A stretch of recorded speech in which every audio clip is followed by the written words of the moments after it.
خداوند اگر تا آن روز به من مهلت دهد و الان با توفیق خداوند با جواب گفتن سوالات شما عزیزان عاشقان مدرسه محمدی شروع می نمایم.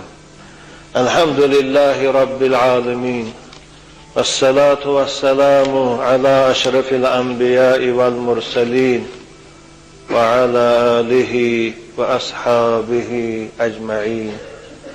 اللهم یا ولی الاسلام والمسلمین ثبتنا على الاسلام حتى نلقاك.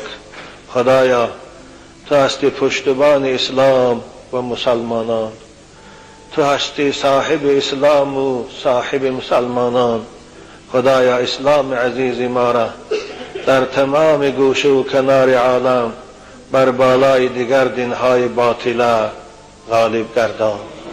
خدایا بندگان مسلمان تا در همه گوشه و کنار عالم در زیر حمایه خود نگه دار و بر بالای دشمنانشان فیروز گردان. آمین. السلام علیکم داملای شیرین سخن ایشان نورالدین جان. ما یک گروه مخلصان شما از شهرهای روسیه خواهان آنیم که در حق ما یک دعای خیر کنید. خداوند شما را دادرای عزیز در مسافرت ها سلامت دارد، در کجایی که نباشید رزقاتان فراخ کند و توفیق بندگیتان زائد سازد و با این سوال ما جواب دهید. ما 5 وقت نماز و روزه ماه مبارک رمضان را می داریم. الحمدلله، هزار شکرش و این توفیق دادگیش برای شما که در همان جای فساد، در همون جایی که گناه افتخار است شما عبادت میکنید. خوشا به حال شما جوانای عزیزی که در مسافرت ها خداتان کنترل میکنید. ما در یک سکلت کار میکنیم، آنجا جای هست که فقط عرق بار میکنیم و عرق میفراریم. آیا پول او برای ما حلال است؟ جوابش را انتظار هستیم. ایشان نورالدین جان. عزیزان من، اگر امکانیت می داشتید در دیگر جا کاری به شبهه یافتن، خوب میشد که دیگر جا کار میکردید. خوب، اما وقتی که آنجا برای شما غیر از این کار قلیتری نیست، در اوج همه شرایط شاید نباشد و باز این کاری است که شاید آیلیکش خوب است، شرایطش خوب است. وقتی که شما خودتان نمازاتان خانه از استفاده این مشروبه حرام خودتان نگه دارید، نزد حضرت امام اعظم رحمت الله علیه پولی که در وقتی کار کردن، یعنی بار فراوردن و بار کردن از حساب همون کارخانه میگیرید، برای شما حلال است، باکی نداردین. حضرت امام اعظم رحمت الله علیه یک مسلمان خوش در کافر اجاره موند، یعنی کارگر شود یا یک کافره، برای او خوبانی کند یا برای او عرق مگزینش ده برد و فرارت بیارد، همون اجارش حلال است یا نه؟ حضرت امام اعظم حلال است میگویند. خوب، اگرچه اهل حدیث مکروه میگویند به خاطر که رسول اکرم در عرق حتی بارکن و بار فرارش هم لعنت کرده هستند، لیکن خود نفس اجاره که این مشروع است، به خاطر این بار کردن و فراوردن او حضرت امام اعظم رحمت الله علیه اجازت دادند. بنابراین عبارت خود رد المختار است که حضرت می فرمایند و جاز تعمیر کنیسة و حمل خمر الذمی بنفسه او دابته. و جایز است کار کردن در ساختمان عبادتخانه مسیحی ها یا یهودی ها، و جایز است فراوردن و بار کردن شراب و خمر کافرها، خواه خودش میکنند خواه ماشینش میتید استفاده میبرند، حضرت امام اعظم اجازت دادند. اما به هر حال جمهور مکروه میگویند. من به شما توصیه میدم اگر دیگر جا کاری به شبهه یابید آنجا روید، و الا اگر غیر این کار خوب براتون آماده نباشد، تا وقتی کار خوب یافتن ضرر ندارد کار کنید، خودتان کنترل کنید، میشود دادرای عزیز. خداوند شما رو نگه دارد. خب، السلام علیکم بابا ایشان ما یکی از مخلصان شما از شهر استراوشن داوطلبان دانشگاه طبی هستیم. از شما خواهش میکنیم که در حق ما دعا کنید تا خداوند ما را و ایمان ما را محافظت کند از فتنه دشمنان اسلام. به شما سوال داشتیم از سبب آنکه دختران نیم عریان امروز بسیار شده اند و هر باره که چشممان به آنها میافتد خجالت میکشیم، چی کار کنیم؟ برادر عزیز، از سبب آنکه جامعه ما فاسد شدگی است، راهبران ما خوشان این فساد دوست می‌دارند، حتی طرفدار هستند، بنابر از دست من شما چیزی نمی‌بیاد. فقط وصیت من برای شما همون وصیت است که رسول اکرم برای علی کردند. حضرت علی پیغمبر خدا گفتند یا علی لا تتبع النظرة النظرة فإن لك الأولى ولیست لك الثانیة. علی گفتند وقتی که در کوچه یگان زنی نامحرم میبینی چشمت به اختیار به او میافتد، دویم بارو گشته او رو نگاه نکن، زیرا که به اختیار ناگهانی افتیدن این گناه ندارد، برای تو این مؤاخذه ندارد، اما دویم باره گشته به گشته تکرار به تکرار او را نگاه کردن یعنی این گناه هست. گفتن برای این تو فقط جواب میتی.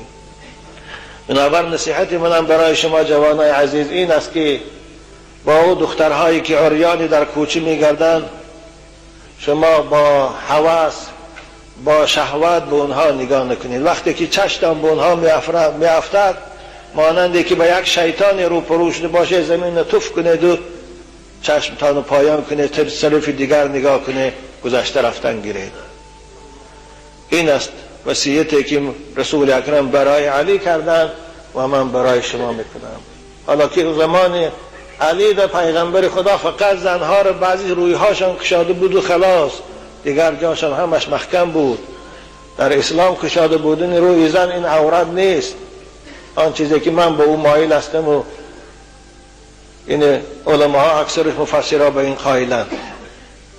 اما اگر این زمان ما می بود رسول اکرم نمیدانم چی میگفتند. شاید دعا میکنن خدایا زمین گو فرو برد اینها را که دیگر نبینیم. شاه از این سبب نصیحت من برای همه شما جوانای عزیز است که با این زنهای عریان و نیمه عریان، خواه تاجیک است و خاروس، با هوس با ذوق با شهوت نگاه نکنه. پیغمبر میگن العینان تزنیان و زناهما النظر.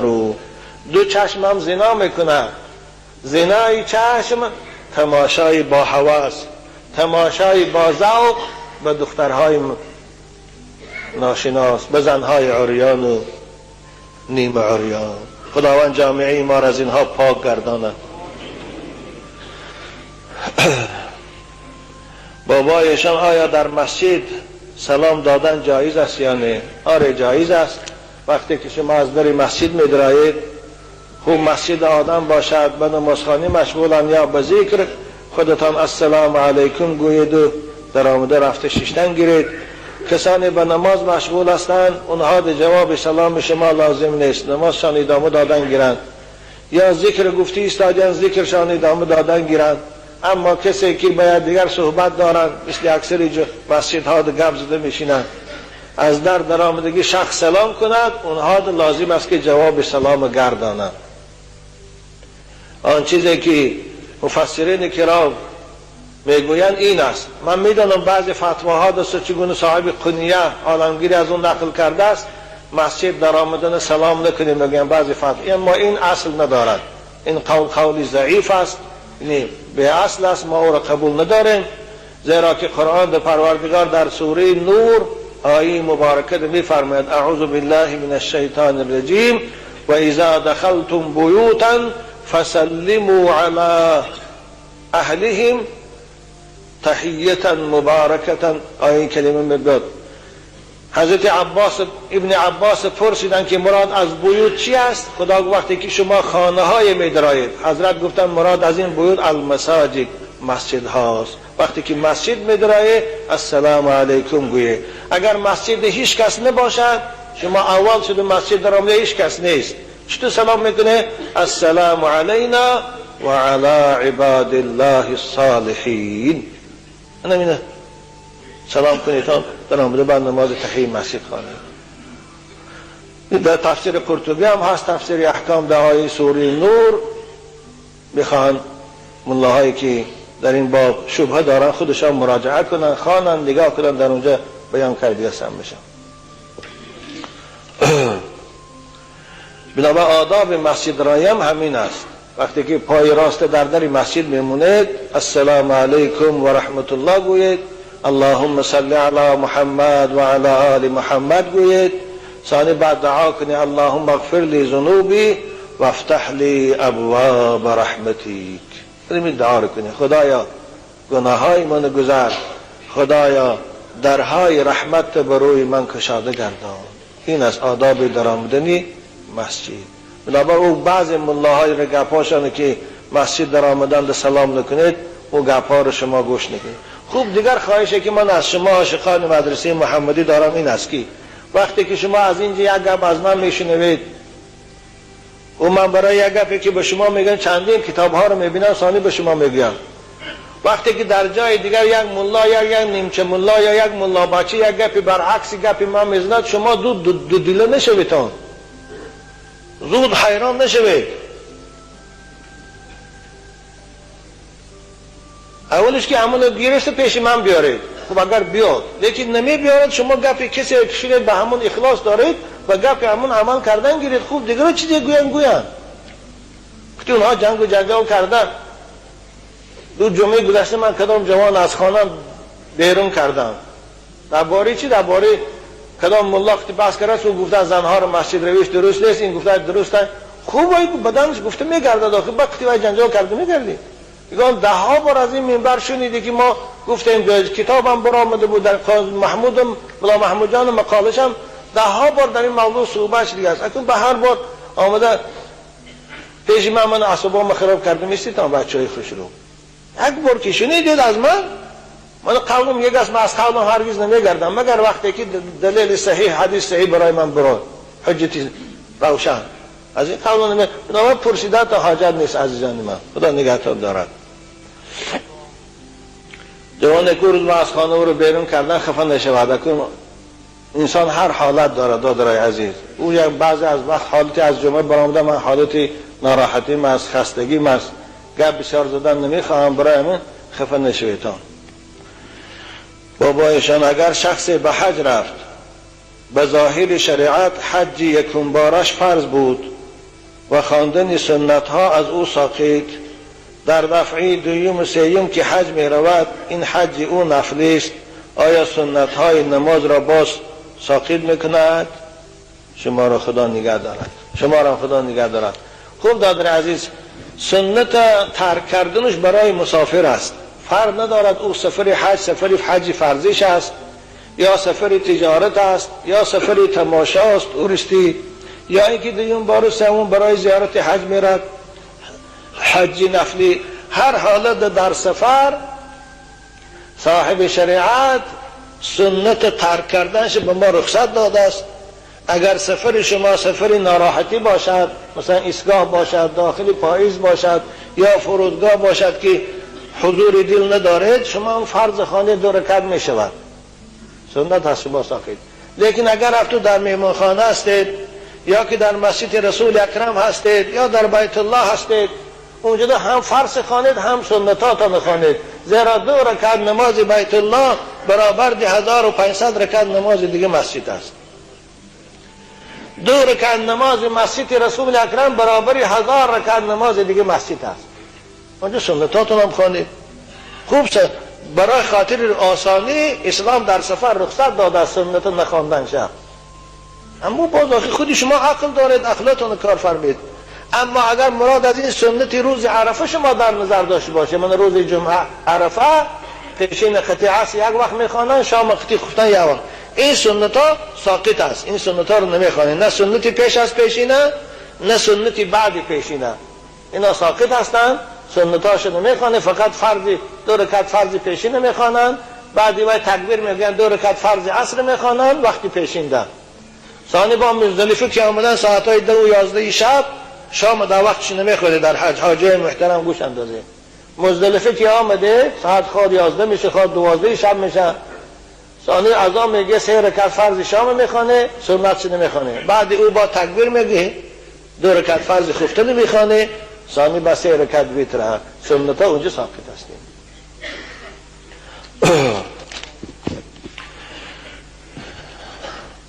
السلام علیکم بابایشان. ما از ناحیه عبدالرحمن جامی از خداوند مهربان تنصیحاتی و سلامتی شما و همه اهل خاندانتان را خواهانیم. خداوند شما را هم برادران عزیز نگه دارد و سلامت باشید. بابایشان می شود که شخص هنگام سفر مبارک حج یا عموما در حیات در حالت بیداری به صحبت حضرت پیغمبر صلوات ربی و سلامه علیه مشرف گردد، درود به او و خاندان او باد. اگر این حالت روی دهد چگونه شخص به این نعمت بی‌بها نائل می شود؟ در آخر به شما و اهل خاندانتان عمر دراز و از خداوند بردباری و محنت رزقی زیاد خواهانیم. برادر عزیز، پیغمبر خدا را در بیداری دیدن و با او صحبت کردن ناممکن است. زیرا اگر این ممکن میشد البته اصحاب پیغمبر به او میرفتن صحبت میکردن بعد از مرگ. حضرت عایشه مادر ما همسر عزیزشان بود، میرفت به او صحبت میکرد. در عالم خواب ممکن است دوستای خدا در خواب میبینن پیغمبر خدا را، در خواب به او صحبت میکنن، اما در بیداری این ناممکن است. در این با ما یگان دلیل نداریم در دست. خوب شاید در بعضی روایت ها من در کدام کتاب خواندم، یکی از عالم های زور عالم اسلام امروز در پاکستان هستند، هم مولانا هستند هم مفتیان، در این باب حکایه هم دارند. یکی از دوستای خدا را حکایه میکنن، باباشان از کی است؟ به زیارت رسول اکرم میروند مدینه منوره. پیش از آن که به زیارت رسول اکرم شرایطشان نبود، همیشه در حق رسول اکرم صلوات میفرستادن و سرودهای عاشقانه میگفتن و میگریستند. وقتی که به زیارت رسول اکرم در روضه مبارک مشرف شدند، حضرت عاشقانه این یک حالت بیخودی آمدن و به رسول اکرم صلوات ثانی یک شعر هم خواندند. یعنی گوینده این حکایه آدمی شوخی نیست، اون کس مولانا هم هست هم مفتی هستند، والله علم مفتی تهانوی باشن خشان. همون کس میگه وقتی که همین دوست خدا میگه این مناجات زیارت کردن، این مضمونی بیتشان همین بود که یا رسول الله من این وقت شرایط نداشتم از هندوستان به نزد شما بیام، بنابر من سلام خود درود خود به واسطه باد به واسطه شمال به شما میفرستادم و به واسطه ملائکه های رحمت الهی. اکنون که من امروز پایبوسی حجری شما برای من نصیب کردن، خدایا دست مبارک برای من بوسون.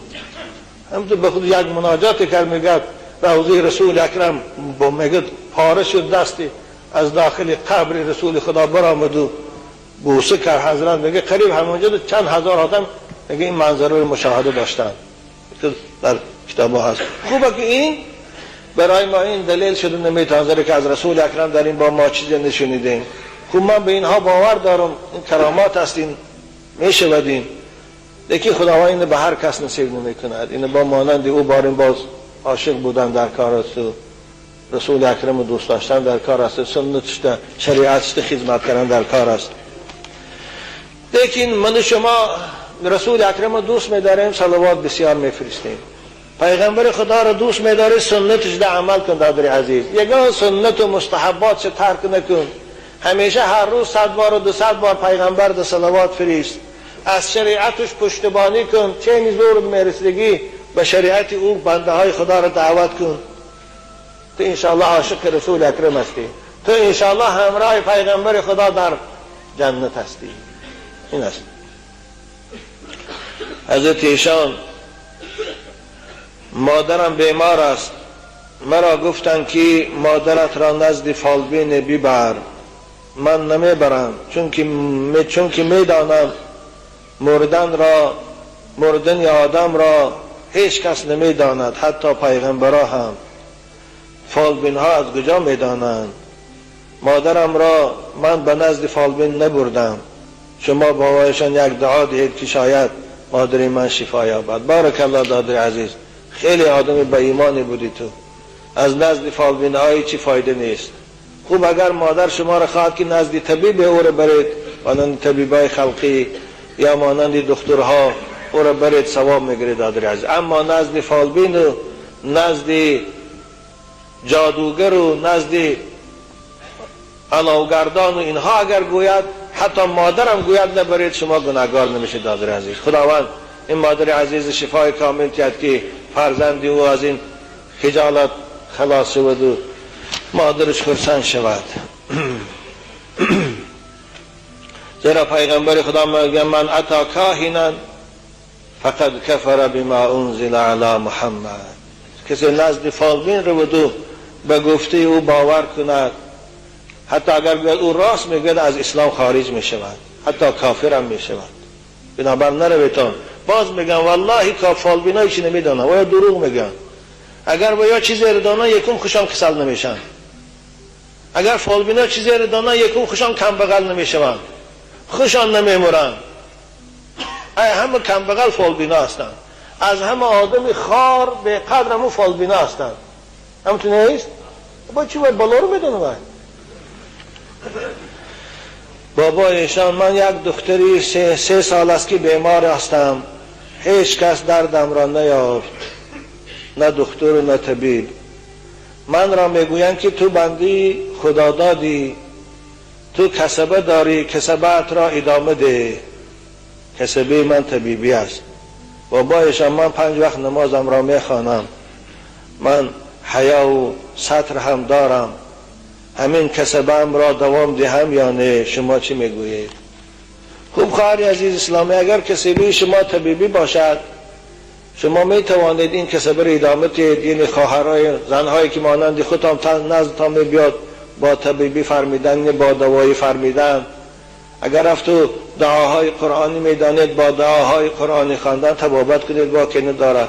لیکن به شرطی که همون داروهای طبیبی را علفاس یا چیزی است همون دانیتان. لیکن اگر رفتو هیچی ندانی و بعد جان آدم ها جبر کنی، صورت و اوبال از خواهر عزیز. نمیدونم شما چی حالت داره، حالت شما رو به خدا معلوم استیم. اگر همون طبیبی شما با آدم ها فایده آورد، از موافق شرع باشد، با که ندارد تبابت کردن شو. اینم کسب استیم. بابایشان من مخلص شما از ناحیه فیض‌آباد هستم. 2 سوال دارم، جواب گویید. نام من نوروز است. یکم، رفتن زن مسلمان زیارت قبر پدر و مادر جایز است یا نه؟ آره دادر عزیز، جایز است، به شرطی که با آداب اسلامی رود. خوب قبرستان زیارتش برای همه جایز است، خواه برای مرد، خواه برای زن، خواه برای موسفید، خواه برای جوان، خواه برای ایشان، خواه برای ملا، همه جایز است. باید قبرستان رفت. از دیدن قبرستان، از دیدن اون مکان خاموشان باید عبرت گرفت. وقتی که پا به قبرستان میگذارید، باید پیش روی شما بیاد کسانی که شما میشناختید و الان در زیر این توده خاک خواب است، نه صداش میبرد و نه آوازش. از وی عبرت گیرید. رسول اکرم گفتن زور القبور، قبرستان زیارت روید، زیرا زیارت قبر دلهای شما را ملایم میکند. زیارت قبر شما را به یاد مرگ میآرد. زیارت قبر دل غفلت زدی شما را تکان میتید. حضرت مولانا میگه چی سازی سیر نخلستان، گذر کن سوی قبرستان، ببین ای خاک یک دم حال زاری مشت خاکان را. تا کی در طرف خانه کزینا میگردی؟ تا کی در باغ مدنیت و در توی خانه ها میگردی؟ بار قبرستان را ببین جورت چگونه پوشیده خاک شده است. ببین پدر و مادر چگونه خاک شده است، همسالات و رفیقات چگونه با حسرت خوابند، گنرالا و پالکونیکا. از اونا عبرت گیر. اگر نوبت من است فردا پس الان جنازه که میخوانیم، مادری جوانه 5 طفل که خودمون دو من خانه قبر میرد، حالا جنازش میخوانیم. از وای عبرت گیرید. برای این فرق ندارد. لیکن باز خواهش میکنم که زنهای مسلمان باید با آداب اسلامی روند. چگونه آداب؟ با حیا، یعنی با حجاب باشند، سراشان روی مال، پیشی براشان محکم، کرته های آستیندار، روند نزد قبرستان السلام علیکم گویند. همون قبری که لازم شان از پیش او روان راستا ایستند، دستا پیشی بر. از قرآن چیز میدانند خوانند، از قرآن نمیدانند چیزی که خوشم میدن سبحان الله والحمدلله استغفر الله خوانند، ثوابش به روح او هدیه کنند. ثانی آهسته آهسته گشته برند. این مقدار همه جایز است. اما قبرستان رو و پیش قبرش اینه گریه کند، یا قبرستان رو و بالای او نکچه زند، یا قبرستان رو و گرد او 7 پیشتاو کند. چگونه مولانا رو خانی کعبه کردن گردش 7 پیشتاو میخورند. این حرام است. اگر کسی در گرد مولانا 7 پیشتاو میخورد و کافر است، زیرا طواف فقط در خانه کعبه درست است. قرآن پروردگار ولیطوفوا بالبیت العتیق امر کرد که فقط خانه منه، خانه کعبه را گردش دور زنید، نه مزارات نه مرده های پوسیده ده. اگر این تو باشه حرام است. نه برای مرد رخصت است نه برای زن، لیکن به خاطر عبرت باشه، به خاطر فاتحه باشه، ضرر ندارد. حتی بعضی عزیزان میگن که یکی از نیکی های فرزند برای پدر و مادر، یکی از خدمت های فرزند برای پدر و مادر بعد از مرگ زیارت قبر پدر و مادر است. قبر پدر و مادر زیارت، خصوصا بیگاهی جمعه یا سحری جمعه یا بیگاهی شنبه. این لحظه ها را ابن قیم هم، امام غزالی هم، صاحب شریعت الاسلام هم، کنز العباد هم رفتنش خوب است میگویند. زیارت قبر پدر و مادر فراموش نکنید جوانای عزیز. اونها از شما انتظار دارند. وقتی که شما نزد اونها میرین، اونها شما رو میبینن، شما رو میشناسند. اونها از آمدن شما با همسایه هاشون افتخار میکنند. مانند یک مادر و پدری که بچهش سالها خبرش نگیرد، چگونه در پیش همسایه ها خجالت است. همتا است. ارواح هم مانند همین هستیم.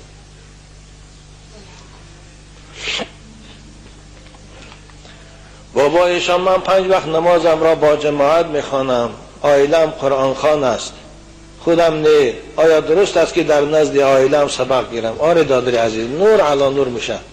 پیش سبق گیر، روزانه که سبق گیر، با اون کار برد وای ضرر ندارن، وای هم سبق حسابه. شما شب وای سبق دید وای رو شما رو سبق کرد، به طرف خرسند شدید. بسیار خوب میشه دادر عزیز خوانید. این فرق ندارد پیش هر کسی میخونید. من برای این گپ گفتم کدام روز یک آدم ساده در من مکتوب نوشته است که کدام ملا گفته است که اگر کسی پیش زنش بخوانه، این قرآن خوان در پیش زنش خانه ملا شود، دیگه حق نداره که زنش همخوابگی کنه. و استاد میگه ایرو تو سیاه کاری گفتم که هم ملا تام ضرر نداره بچه خوش رو خان خدا نگه، لیکن استاد کشو حرمتش کن. بسم الله الرحمن الرحیم. بابای داملا در اسلام نماز قضایی خواندن جایز است یا نه؟ آره عزیزی من، جایز است. نماز قضایی فرض است، مثل نماز وقتی باری. وقتی که از روی نادانی نماز قضا کردیم، یا خواب من برد و خستیم نماز قضا شده است، یا فراموش کردیم و نماز قضا کردیم، این صورت خواندنی او فرض است. اگر کسی قضایی را درست نیست بیاد نخواند و از ایمان جدا می شودیم. بنابر او کتاب هایی که نماز قضایی درست نیست میگویند، اونها کسانی هستند مؤلفاشان خدا رحمتشان کنه که به نماز و یا کافر میگویند. زمان عثیمین و تیمیه و خدا رحمتشان کنه البانی و یا به نماز کافر میگویند. بنابر همون روز که نماز خوان شد میگه اکنون همین نوع مسلمان شده است، از وقت پیش وای کافر بود، بنابر وای قضایی ندارد. اما جمهور علما خدا رحمتشان کنه به نماز کافر نمیگویند، وقتی که قصداً نماز انکار نمیکند و این کافر نمیگویند و این فاسق است. بنابراین تا آدم نمازهای قضاییش باید خواند. چند ساله که دارد آهسته آهسته خوانده بیاد، شماره نمازها را از گردنش ساقط کند، برای گناهگاریش که نماز قضا کردن گناه کبیره است از خداوند استغفار طلب کند. یعنی آب دیده کرده سحر یکا مناجات کنه، گویا خدایا من این قسال نماز نخواندم، به جانم جبر کردم، گناه های من گذر، استغفار کند. بنابراین او گپی کسانی میگن که نماز قضایی ندارد، من باز میگن گپ اونها رو گوش نکنید. گپ اونها گپی معتمد نیست. خوب اونها هم البته با خودشان سند دارن، لیکن آن چیزی که جمهور قائلی به آن است نماز قضایی دارد. عزیزان من، عرق مکروه است یا حرام؟ برادر عزیز، عرق حرام است. کسی او را حلال میداند کافر میشود. کسی او را شفا گوید او خطا کرده است. کسی گوید که او برای انسان فایده دارد، این هیچ فایده ندارد. آره فایده او را قرآن بیان میکند، همین یک لحظه شادی است. اما با و اسمهما اکبر من نفعهما، قرآن میگوید فایده او اندک است اما ضرر و زیانش بزرگتر از فایدهش است. قرآن خودش اینو میگوید. بنابراین کسی میگه که عرق فایده داره و خطا هست. فایده او هم یک لحظینه است. شاید فایده او برای عرق سازا همین بایگری دو روزی دنیاست. عرق میفروشن بای میشن، مثل عرق فروشایی که حالی میلیاردر شدیان، فقط دو روزه دنیا دو بایگریشان خورسندیشان داره، اما همون روزه که جان از بدنشان برآمد این پولها رو چکی سرشان دو زده میگیرن، به این پولها بدنشان داغ میکنن. این پول حرام است. از این پول خیراشون هم درست نیست، از این پول زکات هم دعوی درست نیست، از این پول توی هم کنن حرام است، از این پول مسجد هم کنن در اون مسجد نماز حرام است. حالا با قیامت اون طرف ایستاد. و اسمهما اکبر من نفعهما، گناهی عرق و قمار بزرگتر است از فایدهش. اما آیتی که آخر به خداوند و بالکلیه در سوره مائده عرق به حرامش قطعی کرد، برای تمام بندگانش امر کرد که فاجتنبوه، باز ایستید. بنابر هر کسی که بنده خدا هست بعد از نزول سوره مائده آیه مبارکی 91 بعد از عرق باز ایستد. عرق حرام است. اگر گوید که آب انگور است حلال است، کافر است او. اگر گوید ضرر ندارد، کافر است او. اگر گوید او می است، کافر است او. حکم خدا همین است. پیغمبر خدا عرق خورا رو کافر گفته است، من نگفتم. لا یشرب الخمر حین یشربها و هو مؤمن. پیغمبر خدا فانها ام الخبائث، عرق مادری تمام پلیدی ها گفتیم. حکومت ما حکومت دنیوی است گفته، قانونهای ما قانونهای پارلمانی است گفته، ما حق نداریم حکم خدا رو پنهان کنیم. ما حکم قرآن و حکم اسلام میگوییم. کسی که پیروی پارلمان است کاری خوش کردن گیرد. ما برای مسلمان ها میگیم مسلمان باید احتیاط کنند. در که این پارلمان ها این حکومت دنیایی ها هیچ کدام در قبر به اونها فایدهش نمیرسد. هیچ کدام این روز قیامت حجت نمیشود. عرق خورا بگویند خدایا دولت ما دنیوی بود بنابر ما عرق خوردن مجبور بودیم. این سند نمیشود. آنی با بارگاندن کاییز پر اسیز گفتیم مزبک این عرق خورا. ولی خشانت تسلی دادن گیرن به سبب منصبای دو روزشان چنان مغرور میشن، خیال میکنن که چگونه دنیا در اختیار مونه 4 ملیسه کتی، قبرم در اختیار ماست. خیال میکنن که قیامت هم در اختیار من. نه عزیزی من، فریب خورده ایستادی. تو در همین منصب بود همون روزی که از کار فرمانی گرفته بود برآمد قدر نداره دیگر. حالا که اون طرف ایستاد.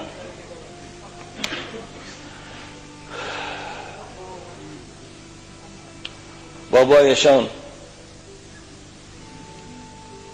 وقتی که از روسیه آمدم یک خیشم به من گفت که پولت را به من ده، تو دور میکنی، من تاجرم، به پول تو تجارت میکنم، سری هر $100 به تو 20 سامانی میدهم.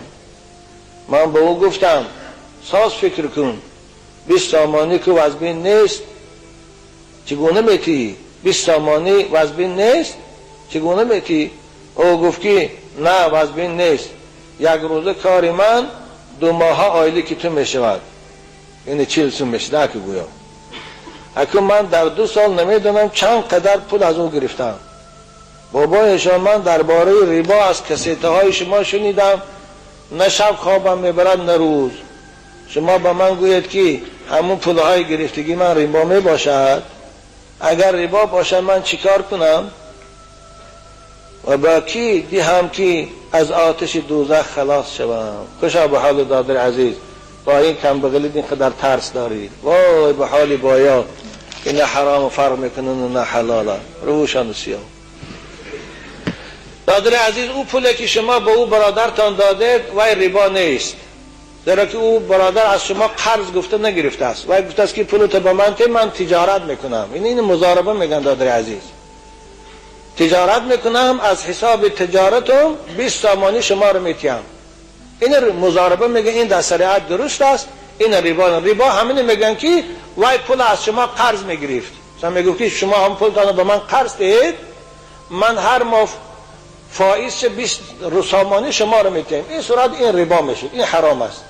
اما وقتی که وای تجارت میکنم گفته امانت گرفته از پول شما را، بنابر همین یگان چیزی که شما رو میتید وای ریبا نیست، وای شما ده حلال است، بنابر هیچ خوفی. فقط همین قدر بود که باید شما پیشکی معلوم میکردید. اما برادرتان میگه دادر عزیز یا همسایه تو بگی از همین پولی من چند قدر تو یک ماه درآمد داری؟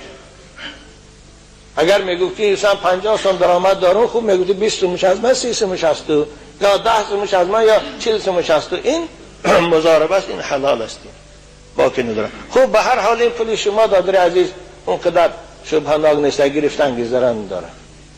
نادامی که قرض نیست و ریبا نیست. بابایشان در اسلام میگویند که مادر چیزی که خواست یا گفت باید ادا کنیم، لیکن مادر و پدرم، خودم و زنم و دخترم نمازخوان، زنم سطر پوش می باشد. مادر من می خواهد که من با زنم جدا شوم، من با زنم جدا شوم، از حساب آن که او دیگر فرزند نمی یابد. شما چی گفتنی دارید و اسلام چی می گوید؟ دادر عزیز، اگر شما مصلحت من قبول کنید و آنچه حکم اسلام اصلا به شما گویم، شما در این باب مادرتان گفش نگیرید. آدمی که زنی شما عیال با ایمان است، با حیاست، نمازخوان است، الحمدلله شما دخترچه دارید، وقتی که مادر شما رو میگه که زن تسرته، در اینجا اطاعت مادر برای شما واجب نیست. در فتاوای محمودیه در جلد 3 کتاب طلاق یک سؤال دارد.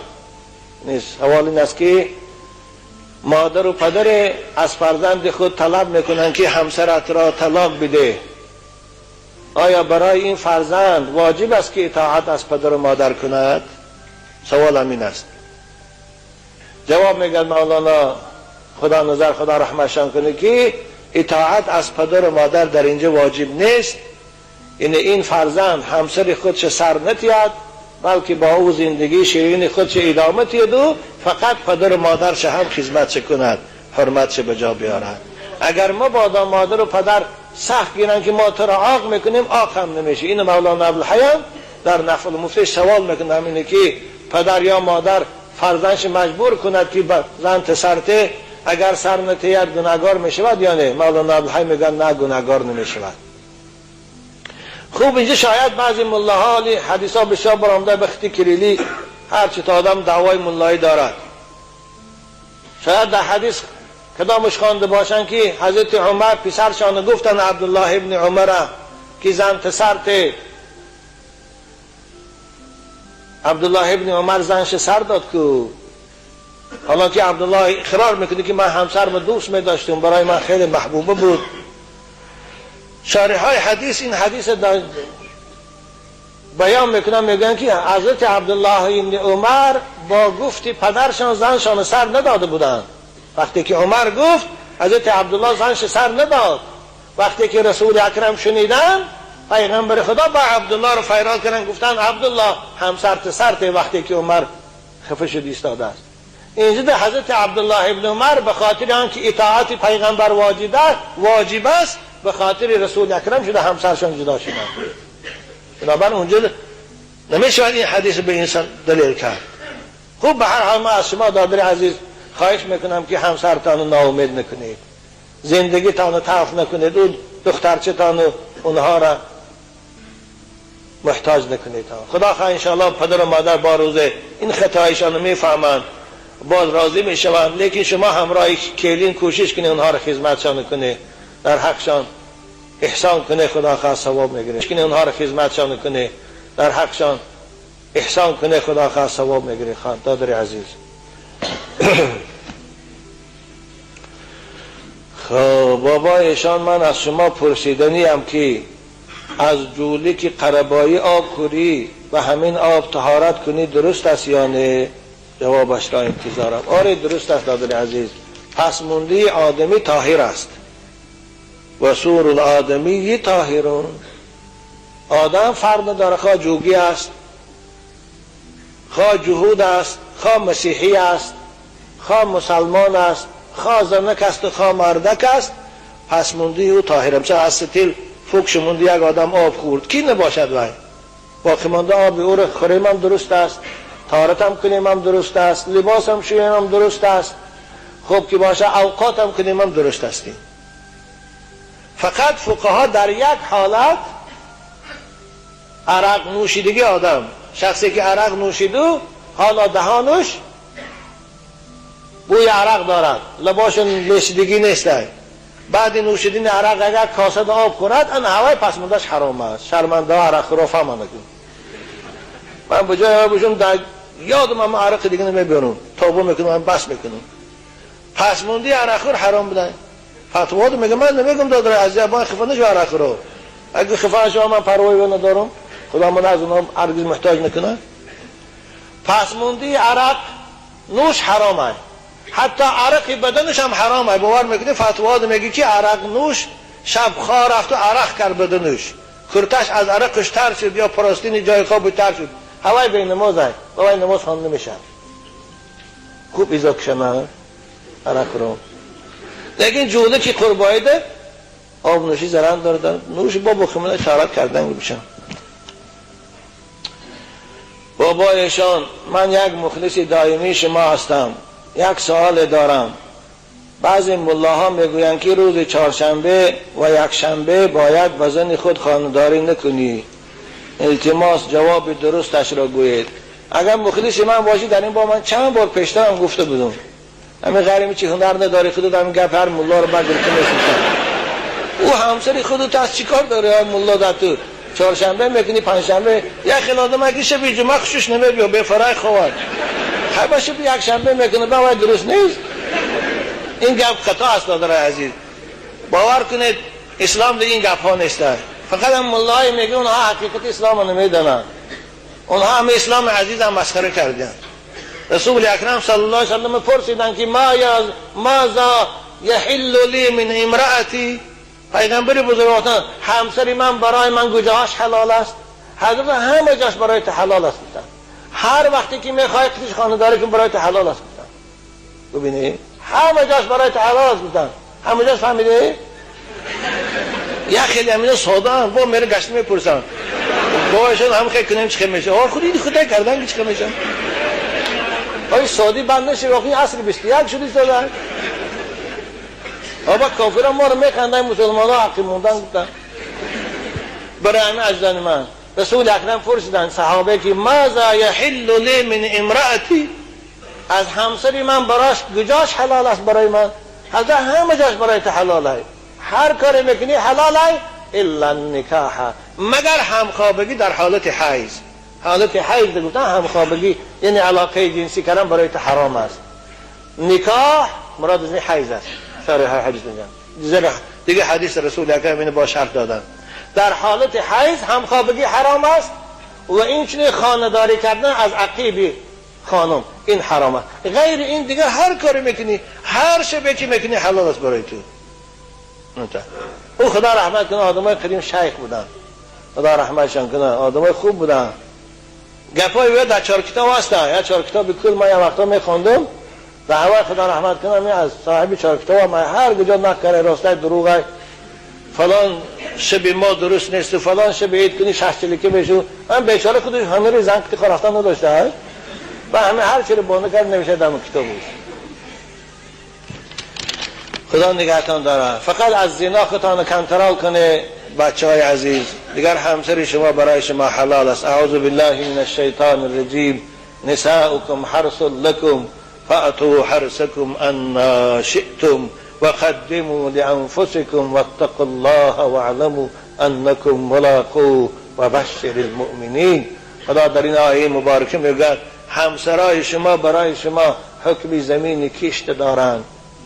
آنند که زمین کش میکنه، زمین خودت است، ای بالا جفت کار پایان بیایی، از این طرف جفت کار بالا میری، یا کاری خود کردن گرفتید.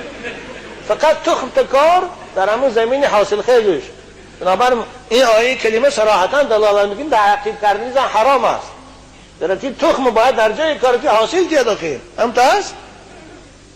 بنابراین خداوند حرث لکم گفت است فاتوا حرثکم ان شئتم. همسری تو زمین خودت چه کلی میخوای کردن گیر. بیچاره مولا خدا رحمتش کنه. بابای مولا گفت خودت هنر نداره ما را من نکن. اما خیلیش بگو السلام علیکم بابایشان. من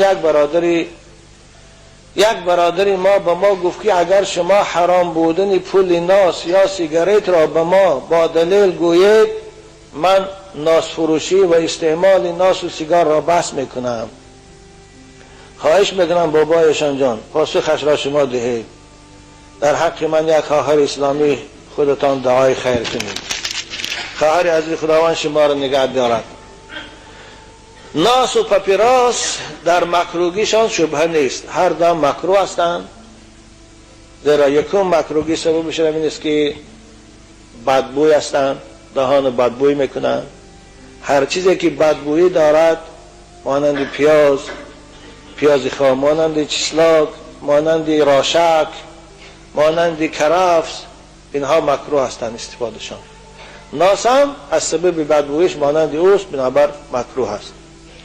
پاپیراس هم از سبب هم که بدبو هست مانند اوست مکروه است. دویم در این رسول اکرم حدیث دلیلش است. خواهر عزیز به کسی که به شما این گپ گفت از رسول اکرم فرموده هستند ان الملائکه تتعذى مما يتعذى منه الناس. حدیث بخاری رسول اکرم ملائکه های خداوند آزار می‌یابند از هر چیزی که مردم آزار می‌یابند. چگونه از بوی چسناک و پاپیراس و از نوعی پیاز خام و دیگر آدم های در پالود دیگه آزار می‌یابند نفرت میکنند، ملائکه هم نفرت. هر چیزی که سبب نفرت ملائکه ها شود او مکروه است. این یک. دوم اینکه در ناس و پاپیراس اسراف است. اسراف یعنی شما گویا همون پولی که برای ناس میکشید یا پاپیراس میخرید همون پول شما در آب میپرتایید.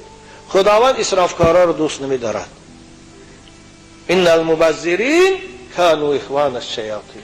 قرآن پروردگار میگه که اسرافکارها برادران شیطانند. بنابر شما وقتی که یک سوم یک پشکه پاپیراس میگیرید میگه گویا همون یک سوم شما دو سوزانده در آب پرتافتید.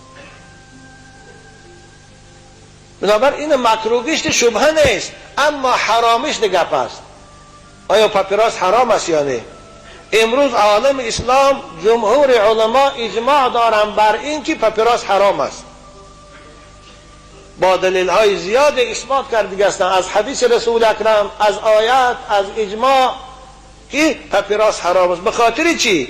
به خاطر آنکه زهرآلود است، زیان آور است. امروز اگر شما تلویزیون‌ها رو تماشا کنید اکثر دنیای مترقی پیش رفته در جایهای جمعیتی پاپیراس کشی رو من کردی سادین هم هست نمیمونم. به خاطر چی؟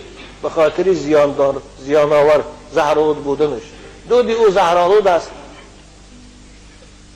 رسول اکرم لا ضرر ولا ضرار، هر چیزی که ضرر دارد او حرام است. این حدیث رسول اکرم است. سوسیولوژی انگلیس حساب کرده برآمدیان مقاله در گزیتی چیز خواندم، قربانی های دود سیگار زایدتر از قربانی های اواری ها بوده است، صدمه های اتومبیلی بوده است. ببینید این کسانی که با دود سیگار زهرآلود شده مردی استادیان شمارشان زائدتر بوده است از کسانی که در صدمه اتومبیلیش کشته میشوند. وقتی که زیانش معلوم است، وقتی که او رو زهرآلود بود، همین الف زهرآلود ببینه الف است اما حرام است. به خاطر چی؟ به خاطری که کشنده است انسان است. آخر هم پپراس هم تماکو هم زهر است. آدم به سلفه گرفتار میکنه اول، بعد سلفه با انسانی کسلی سیل میکند، بعد دیوای چند روز پس میبینی بعد چی؟ کسلی با رد و چون میکشی. خواهر عزیز این قرآن حرام کرده است. اعوذ بالله من الشیطان الرجیم ولا تبذر تبذیرا. اسراف نکنه، این پول اسرافش است. ولا تلقوا بایدیکم الی التهلکه. این آیه مبارکه را مفسرات دلیل میکنه برای حرامی پپراس که هر چیزی که سبب زیان بدن شماست، سبب هلاکت جسم شماست و شما استفاده نبره. خدا گفتی صدای در دیگه جا خدا میگه ولا تقتلوا انفسکم ان الله کان بكم رحیما. شما خودتان به دست خودتان نکشه. آخر این پپراس کشا خوشان به دست خوشان کشتی استادن. شما یگان دختر پرسه که آیا همه پپراس سیگار فایده دارد یا نیست؟ تمامی طبیبان میگن فایده نداره، زهر رو داره. خوب اکن ما قول فقها را الدخان حرام میگن و شما اعتبار بنگیریم هم. این آیه های کلمه، این حدیث رسول اکرم دلالت به حرامی سیگار. بنابر وقتی که کشیدن سیگارت حرام عزیزان من، فروخته پولش هم گرفتن حرام است. ان الله اذا حرم اکل شیء حرم ثمنه. وقتی که خداوند یک چیز خوش استفادهش حرام کرد، او را پولش گرفته استفاده بردنش هم حرام کرد. من عرق حرام است، کسی فروخته خودش هم که ننوشد پولش گرفت پولش حرام است. پپراس هم همین حکم داره خواهری عزیز. بنابر به او برادر گو به جانش جبر نکنه. جوانای عزیز من به همه شما عاشقان مدرسه محمدی باز خواهش میکنم که از کشیدن ناس و پپراس خداتان نگه دارید. دندانهای چون پخت سفید خود چون صدف زیبای خود علتی نکنید، ضرب نکنید. دهان خوشبوتانه بدبو نکنید. خانه ناسی و باششگاهی کرگس های کیست. شما جای آدم ناسکش سحری خیزه خبر گرد تگی سر چند جا توف کرد دیگر رنگی چیزی کرگس ها بونیم. السلام علیکم بابایشان. از هشتک کشی پسر همسایه که کفتر بازی میکند به داد آمدم. بابایشان کفتر بازی چه حکم دارد؟ یک دو ملا را پرسیدن جواب عنیق نگفتند. کفتر بازی عزیزان من یک بازی بیهوده است. یک بازی است که نه به سلامتی فایده دارد، نه روح آدم خرسند میکند، نه ارگانیسم سال آدم به قوت میکند. یک بازی بیهوده است. این بازی است که رسول اکرم از این ما و شما را منع کرده است. شما جوانای عزیز بازی میکنه، شناوری یاد گیره، آب بازی رو یاد گیره، گرز برداری رو یاد گیره، فوتبال و والیبال رو یاد گیره، شما گوشتینگیری رو یاد گیره، اسدوانی رو یاد گیره، نیزه بازی رو یاد گیره، تیر اندازی رو یاد گیره. این است که رسول اکرم شما را ترغیب کرده. آخر همین یک آدمی به عقل، انسان بهترین موجودات است. انسان گل زیباست در این عالم هستی. همین آدمی زیبا اتفاق یا پرنده که خوب شکست دویده گردد، این شرمندگی است. آدمی هوشیار این کار نمیکنه مگر دیوانه بشقی راست کنه. باز بالا این شمس الدین ذهبی در باب لواطت فصل لواطت داره، در باب گناه کبیره. حضرت میگه 7 چیز، 7 کار است که در بین مسلمان ها رواج یافته است. از پسموند از کارهایی است که قوم لوط میکردند. یعنی میراث قوم لوط است. قوم لوط میدونی ها؟ نمیدونی؟ ولی امریکا دو برام دکته اروپا دو گلوبایا همه گلوبایا را قوم لوط میگم چند. 7 چیز از میراث اونهاست. خوب این گفت من نزگم شمس الدین ذهبی است. این در قرطبی هم هست، تفسیر قرطبی دارم. سوره اعراف تفسیرش ده ولوطا اذ قال لقومه ده. یکی از اونها را حضرت میگن چی؟ بازی کردن با کفتر، با کفتر بازی کردن، فوش کردن. این میراث است که از همون کنته های قوم لوط مونده. دوم عزیزان من، سگ بازی یا سگ جنگاندازی میکنن که سگ میبرن جنگ میاندازن، این هم از همونها موندگی است. پیغمبر خدا جنگ انداختنی دو حیوان است، خواه سگ است، خواه قشقار است، خواه بقه است، این نه کردگی هستند. من سگا رو جنگ میاندازن چه دل به دایره ورزان میگن هم خیلی کسلمنده هستند. اگر اویار کویت هم بشید همون گمولویا هستند، گمولویا گلوبویا. سنگ جنگ اندازی، قشقار جنگ اندازی، کبوتر بازی باید چی بود؟ خیلی همین ده خروس جنگ اندازی. به هر حال 7 نوع بازی است که فقها این منع کردی‌اند. برای مسلمان لایق نیست که به اونها تقلید کرده کنند. یکی از اونها همون کفتر است. حتی من صاحب چیزا میگن من لعب بالحمام لم یمت حتی یذوق الفقر. من لعب بالحمام، کسی کفتر بازی میکند لم یمت حتی یذوق الفقر، او نمیمرد تا اول فقیر میشود، محتاج میشود، کمبغل میشود و میمرد. این از این روایت شمس الدین ذهبی میبرد که کفتر باز آخرش کمبغل میشود، کفتر باز آخرش فقیر میشود، نادار و محتاج شده و میمرد. نما عزیزان من نکنید تا این کارا را، خدا نگهتان دارد. بعضی آدم ها از اچیسنای پاروب آدمی را آورده به زراعت هایشان میدهند، میفروشند. آیا این مکروه است؟ نه مکروه نیست، ضرر ندارد. پاروب خواه پاروب آدمی است، خواه پاروب مال است، در زمین استفاده بردنش رخصت است. حتی من پاروب آدمی را هم خوب میشه ولی اگر با خاک آمیخته کنن پوست آنون ثانی برآورده فروشند یا زمینشان، این هیچ خیلی کراهت نداره. حتی حضرت امام اعظم میگه وصح بیع العذرة خالصة. حضرت امام اعظم میگه حتی همون نجاست انسانی را، پاروب انسانی را خالص تنها خوشن به آلدرش به خاک فروشت جایز است میگه. بنابراین من حالی وقتا شنیدم آدما پاروبای مالاشون میفروشن، اون وقت گاز نیست، سویکی نیست، دولت ما دموکراتی دنیاوی آخی سوید نداریم، گاز نداریم، از فرمه ها تپک میخرند. یک پرسه یعنی سرگی نگاه و ترش 200 سامانی شده سازید میبرن تپخلی. همه حلال است، این حلال است با که داره میشن.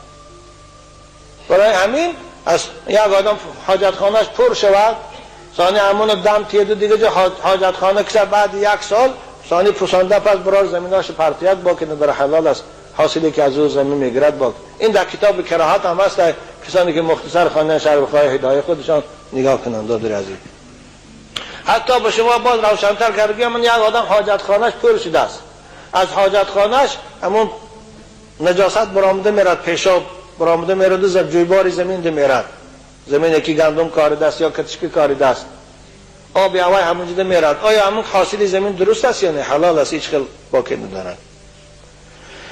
بابا ایشان چشم زدن، چشم زخم راست است یا نه؟ این چشم کردن راست است دادر عزیز. چشم العین حق، چشم کردن این حق است. رسول اکرم گفتن ان العین لا يدخل الرجل القبر والجمل القدر. چشم است گفتن که بسیار آدمای زیبا را داخل قبر میبرد. چشم است گفتن که بسیار مالهای زیبا را دیگده می اندازد. بنابراین چشم حق است. وقتی که شما یگان چشم آدمی در نظرتان خوشرو از پیشتان براد، او همسایت از خواب، بچت از خواب، ماشینت است، به خاطر آنکه همین چشمت به او سرایت نکند، شما در حال چی گویید؟ ماشاءالله گویید یا سبحان الله گویید. خدا خواه چشم سرایت نمیکند. یا مثلا شما خودتان لباس زیبا پوشیده برآمدید، آدم بسیار شما را تماشا دارند، همین حالت لا حول ولا قوة الا بالله گویید، خدا خواه چشم دیگر سرایت نمیکند به شما. قرآن در سوره نون آیه چشم بعد خداوند یک آیه دارد، اعوذ بالله من الشیطان الرجیم و این یکاد الذین کفروا لیزلقونک بابصارهم لما سمعوا الذکر و یقولون انه لمجنون و ما هو الا ذکر للعالمین. اصل سبب نزول آیات بعضی مفسرها میگویند برای آن بود که یهودی های بدبخت منافق های مدینه خواستن پیغمبر خدا را چشم کنند. خداوند پیشگی پیغمبرش به خبر داد، بنابر همین آیه کلیمه را کسی نوشته در بدنش نگه دارد، یا ای که نوشته در کاغذ آب خورد، یا ای که نوشته همین کسی خواند در بدنش کف کند، خدا آخر چشم بعد سرایت نمیکنه، چشم نمیرسد. چشم حق است. حتی در زمانهای قدیم کسانی که چشمی بد خطی مشهور بودن، حاکم ها اونها را از خانه بیرون برآمدن نمیموندن. از تفسیر روح البیان سوره نون نگاه کنید تا زمانهای پیش ده حکومت های اسلامی ده دورای خلافت ها ده کسی اگر چشمی بد داشت خوف یا مالها را هلاک کردن و آدم ها را کشتن هم تو حد میرسید و دیگه از خانه برآوردن نمیموندن، ماهانش میدادن، تامین روزگارش میکنن و از حولش اجازه نمیدن بیرون براد که دیگران زیان نرساند. بنابر رسول اکرم حضرت امام حسن و حسینی که خیلی زیبا بودن، هر سحر براشون همین دعا رو میخواندن: اعوذ بکلمات الله التامات من شر کل ما. همین برای چشم میخواندن. دوامش و من عین لامه دارد. اعوذ بکلمات الله التامه من شر شیطان و هامه و من عین لامه. حدیث در رسول اکرم برای چشم میخواند. بنابراین باز میگویم که وقتی که لباسی زیبا میپوشه یا ماشین خوشرو میخرید یا اینکه خانه خوشرو دارد، همیشه همین کلمه لا حول ولا قوة الا بالله العلی العظیم خوانید. یا اینکه یک برادرتان میبینید همین چیز خوشرو را یا بچه خوشرو را که میبینید به خاطر که چشم نرسد، در حال سبحان الله ماشاء الله گو، خدا خیر دیگه چشم دعوت شرایت نمیکنه. اما بعضی آدم میگن آدمی چشمدار جنازه کده کدام آدم جوش نیست. آدم یا مصیبت همین سوال داد منه که با ایشا میگن که آدمی که چشمش گنده باشه به خاطر دفع چشمش و در خواب و جنازه کردن در کار. خیلی آدم در خوابش نه قپ دست و پاش بنده تابوت کنشه جنازه خانه بزوری و هیچ اوه میترسه گفتون چشکی داشته باشن. الله رحمت کنم. خب بابایشان به سوال من حتما جواب دهید.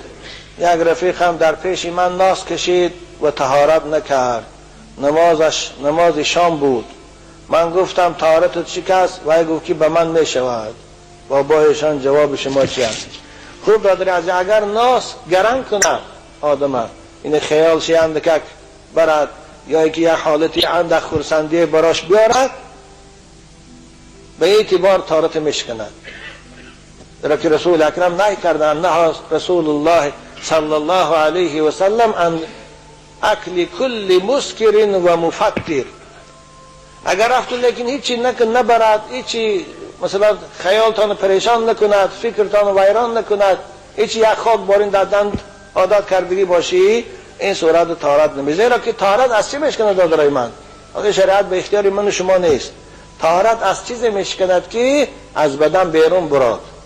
الوضوء مما خرج. طهارت واجب میشه از چیزی که از بدن خارج میشه، خون، زرداب، یعنی نجاست، اینها طهارت باد. اما وقتی که شما اگر خاک در زیر زبان میپرتید و چی، لیکن اگر برد طهارت میشکنه. لیکن بنابر باز میگم دادرای عزیز، البته ناس طهارت شکستنش ما دلیل نداریم، بنابر نمیگیم ناس میشکند، اما روزه رو میشکند، با روزش هم به همین قیاس نکنید. اما از همه شما باز خواهش میکنم که دادرای دهاناتان حیف نکنید، زباناتان و دنداناتان علتی نکنید، دهاناتان بدبوی نکنید. مکش ناسه که باول است. حضرت باولی میگه که ناس حکم پیشاب داره، میگه نکش، میگه خودت جمع نکنید. خوبه که وقتی ما هم با پایان رسیدیم، چند سوال دیگر مونده بود است.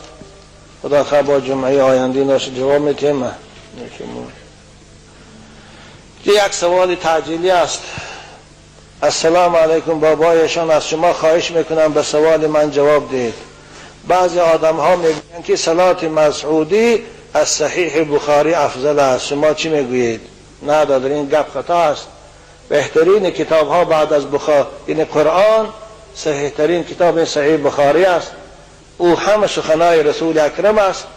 بنابر همین دیگه 4 کتاب و صحیح، یعنی صلات مسیح و دیگرها را از او بالا دانستن بسیار به احترامی به سخن رسول اکرم است. آیه صحیح صلات مسعوده و فتوای معتبر است و هم کتاب خوب است، لیکن نمیشود او را به صحیح بخاری برابر کرد عزیزان من. نه اینکه صحیح بخاری، صحیح مسلم هم همین حکم دارد، ابو داود هم، ترمذی هم، ابن ماجه هم، سنن امام احمد هم همش همین حکم دارد. وقتی هر کتابی که در وی سخن رسول اکرم است با سنداش، او خیلی معتبر کتاب است عزیزان من. بابایشان ملائکه ها عقل دارن یا نه؟ دادر عزیز من 1 ساعت زایدتر در همین باب ملائکه ها صحبت دارم در نوارها که پر احوال ملائکه ها را به چند قسم تقسیم شدنشان و به کدام کارها مشغول بودنشان من بیان کردیگه استم. میتونی همون نوار دسترس کنی، گوش کنی. خوب خلاصش همین است که ملائکه ها عقل دارند.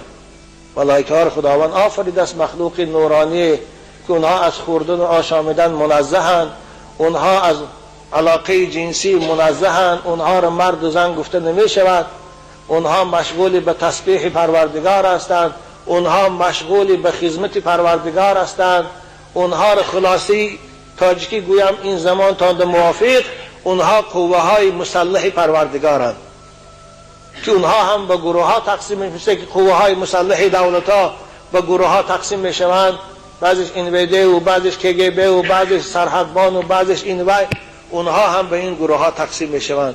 هر کدامش وظیفه خودش اجرا میکند، یک جای با وظیفهش تسبیح پروردگار میگویند. اونها لحظه در فرمان خدا تقصیر ندارند و مانندی قوه های مسلح این دنیا باریم به حکومتاشان خیانت نمیکنند. مثل من پرویز مشرف به حکومتش خیانت کرد و پادشاهی را زده گرفت، نواز شریف هم حسرتی گشته.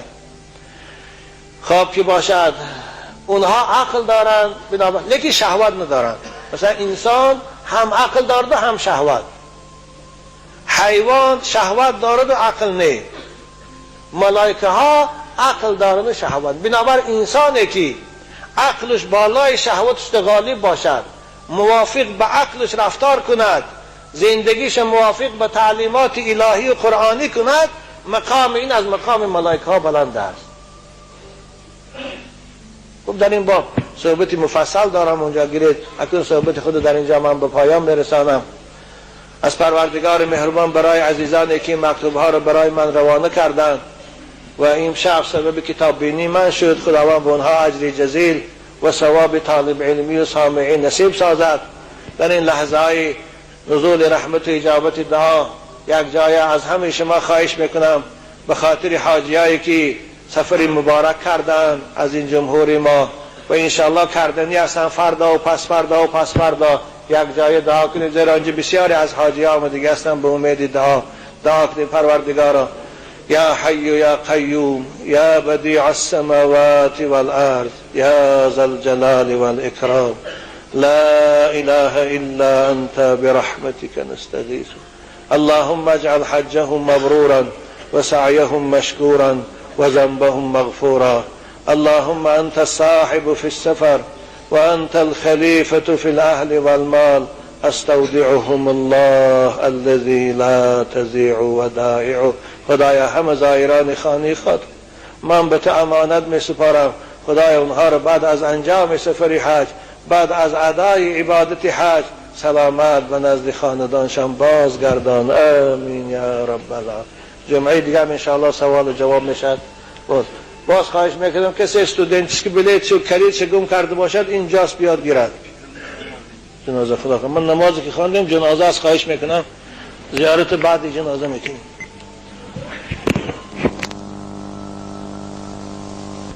الحمد لله الذي جعل محبته في صدور العشاق وكدر حالهم بظلمة الافتراق وروح حالهم بهذا الاحتراق.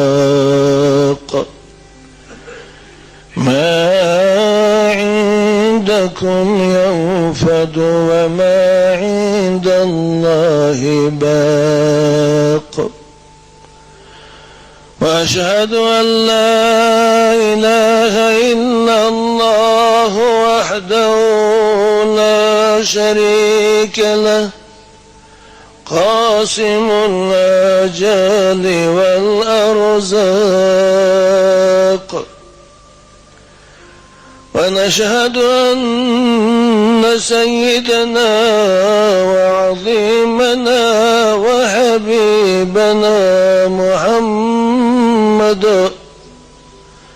محمدا عبده ورسوله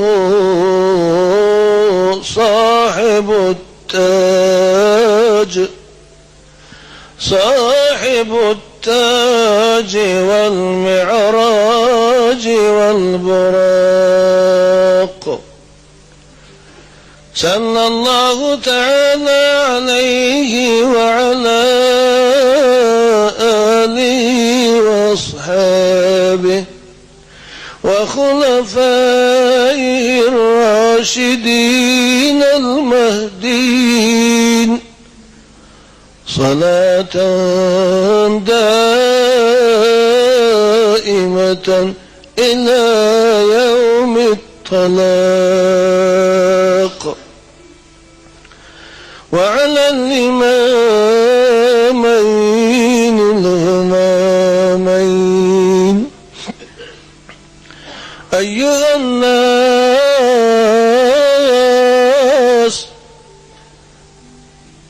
عجلوا بالصلاة قبل الفوت وعجلوا بالتوبة قبل الموت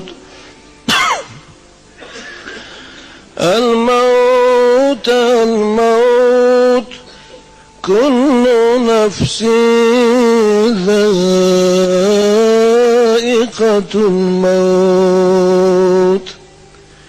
كآخر جانبی گور استراحت لحد باشد مکانی خوابگاهت نماند بر کفت از نقد دون هیچ به زیر خاک میافتی کفن پیچ. الان خواهری که بالای تابو در بیرون خواب است، 5 طفله که خود موندو به حسرت به خاک می رود، ببینی همراه چی می برد. عزیزان من، چشم شاید بینید قطعه چی می برد، مگر کرته های قیمت بهاش می برد، مگر چلو و گوشوارهای طلاش می برد؟ نه، آن چیزی که همراه می برد این ایمان و عمل صالح است اگر داشته باشد.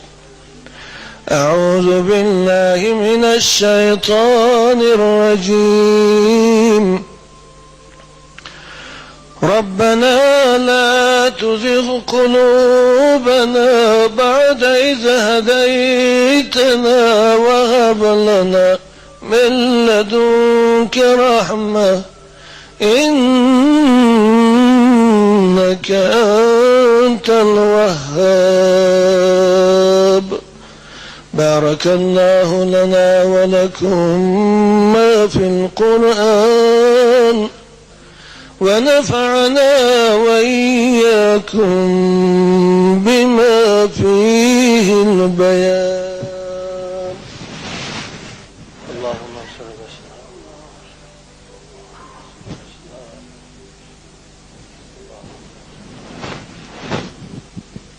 إن الحمد لله نحمده ونستعينه ونستغفره ونعوذ بالله من شرور أنفسنا ومن سيئات أعمالنا. من يهده الله فلا مضل له ومن يضلله فلا هادي له. وأشهد أن لا إله إلا الله وحده لا شريك له. وأشهد أن محمدا عبده ورسوله. عباد الله، إن الله وملائكته يصلون على النبي يا أيها الذين آمنوا صلوا عليه وسلموا تسليما. اللهم صل على محمد وعلى آل محمد كما صليت على إبراهيم وعلى آل إبراهيم إنك حميد مجيد.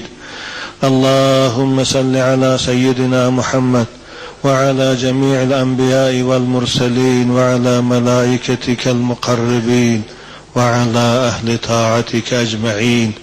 اللهم اغفر للمؤمنين والمؤمنات والمسلمين والمسلمات الأحياء منهم والأموات.